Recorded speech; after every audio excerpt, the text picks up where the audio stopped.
পবিত্র মাহে রমজান উপলক্ষে মাসব্যাপী মোস্তফা হাকিম ব্লাড ব্যাংকের ইফতার বিতরণ কর্মসূচি পালন করা হচ্ছে।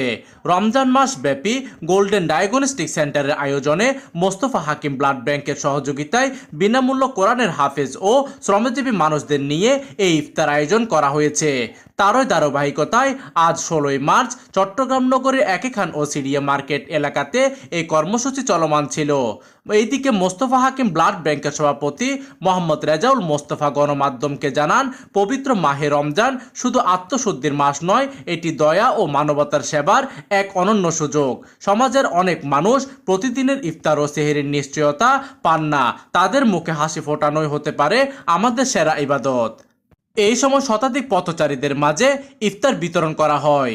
প্রতিনিধির তথ্য ও পাঠানো চিত্রে ডেস্ক নিউজ, দিগন্তের বার্তা 24, চট্টগ্রাম।